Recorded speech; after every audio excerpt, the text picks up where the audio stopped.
In planar geometry, when two shapes share the exact same layout but have a different scale, they are similar. Congruence demands a stricter standard. Two geometric models are only congruent if they match perfectly in their shape and their absolute physical dimensions. To prove this exactness, we use the axiom of superposition. If you physically lift one rigid figure and place it directly over a second, they must align seamlessly. The boundary edges, vertices, and interior spaces must overlap without any gaps.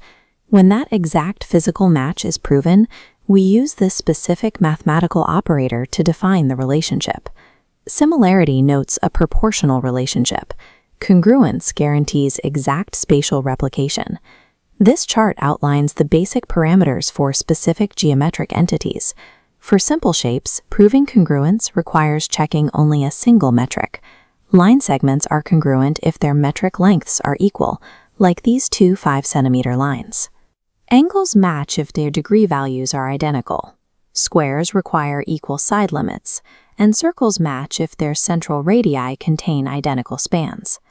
Triangles are multivariable structures. To prove two distinct triangles are congruent, you technically need step-by-step correspondence across 6 separate components, 3 side lengths, and 3 interior angles. In practice, testing all 6 conditions every single time is structurally redundant.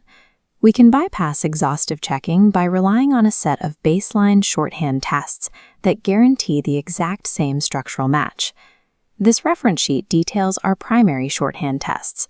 We begin with SSS and ASA. The side-side-side criterion shows that if all 3 bounding margins match, structural symmetry locks both figures into identical parameters automatically. The angle-side-angle criterion dictates that 2 interior angles must match, and the shared side leg must directly connect the vertices of those measured angles. Then we have side-angle-side.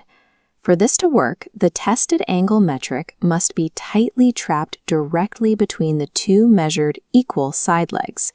If that angle metric shifts to an outer unincluded node, creating side-side angle, the structural lock is broken. Look at this configuration. 2 sides match and 1 outer angle matches. Can you guarantee these triangles are congruent? You cannot. Congruence cannot be proven here. Our final criterion is right hypotenuse side. This is reserved exclusively for triangles containing a rigid 90-degree right angle.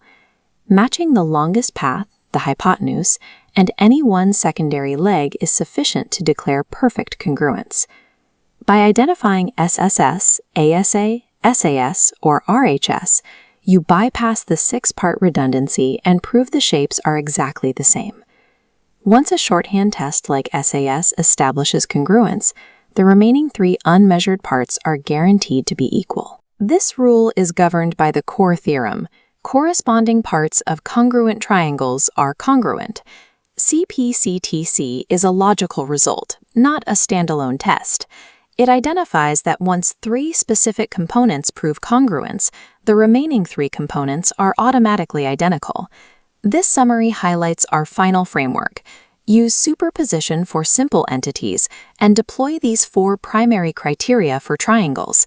These criteria, paired with the law of corresponding parts, provide the architectural basis for analyzing any planar congruence problem with absolute certainty.